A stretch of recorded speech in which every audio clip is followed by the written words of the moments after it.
നമസ്കാരം. എബ്രുവിന് ദേഷ്യം വന്നാൽ എങ്ങനെയാണ് ബിഹേവ് ചെയ്യണം എന്നുള്ളൊരു വീഡിയോ ആണ് നമ്മൾ എടുക്കാൻ പോകുന്നത്. ആദ്യമായിട്ട് എബ്രു ദേഷ്യം വരുമ്പോൾ സാധാരണ കാണിക്കുന്ന പോലെ ഷർട്ട് എടുത്ത് വായ വെച്ച് കടിക്കുക. ഈ പരിപാടിയൊക്കെയാണ് എബ്രു ചെയ്തുകൊണ്ടിരിക്കുന്നത്. എബ്രു ദേഷ്യം വരുമ്പോൾ എങ്ങനെയാണ് എബ്രു ബിഹേവ് ചെയ്യണത്, എങ്ങനെയാണ് പെരുമാറുന്നത്, എന്തൊക്കെ ചെയ്യും ദേഷ്യം വരുമ്പോൾ? ബലം പിടിക്കൂലേ? ബലം പിടിച്ചേ. കൈ ചുരുട്ടൂലേ? കൈ ചുരുട്ടേ. പിന്നെന്തൊക്കെ ചെയ്യും?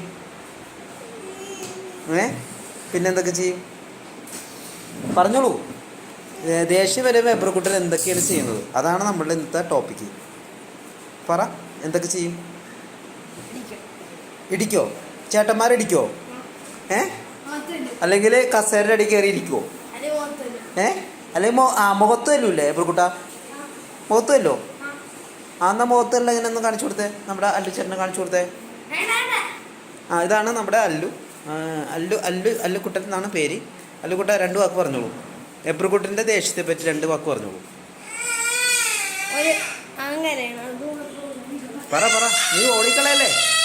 അവൻ ഓടിക്കളഞ്ഞു, എബ്രക്കുട്ടൻ ഓടിക്കളഞ്ഞു. എബ്രുവിൻ്റെ ദേഷ്യത്തെ പറ്റി അമ്മയായ സ്റ്റെഫിക്ക് എന്താ പറയാനുള്ളത്? ഒന്നും പറയില്ല. എബ്രുവിൻ്റെ ദേഷ്യത്തെ പറ്റി അമ്മയായിട്ടുള്ള സ്റ്റെഫിക്കൊന്നും പറയുന്നില്ല. അടുത്തായിട്ട് എബ്രക്കുട്ടനോട് വരെ ചോദിക്കാം. എബ്രക്കുട്ട ദേഷ്യം വരുമ്പോൾ എബ്രക്കുട്ട എന്തൊക്കെ ചെയ്യണത്? എബ്രക്കുട്ട ദേഷ്യം വരുമ്പോൾ അത് ദേഷ്യം വരുമ്പോൾ എബ്രക്കുട്ടൻ മറ്റേ തവള ചാടണ പോലെ അല്ല, തവളയല്ല, ആട് നടക്കണ പോലെ നടക്കും.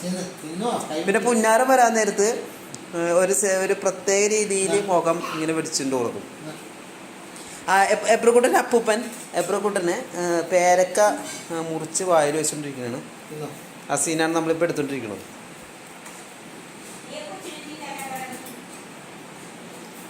അടുത്തായിട്ട് എബ്രക്കുട്ടൻ്റെ അമ്മുമ്മ കൊച്ചു ത്രേസ്യക്ക് എന്തോ എബ്രക്കുട്ടനെ പറ്റി പറയാനുണ്ട്. എന്താ പറയാനുള്ളത്? ഞാൻ ചീത്തേക്കും എന്നാണ് പറയുന്നത്. അതെന്താണ് അങ്ങനെ പറയാൻ കാരണം? എന്താന്ന് വെച്ചാൽ നീ ഏതൊരു കൊച്ചിന് വയസ്സ് 3-3.5 എന്നിട്ട് നീ അതിനെ ഇങ്ങനെ പഠിക്കൊണ്ട് കിടന്ന.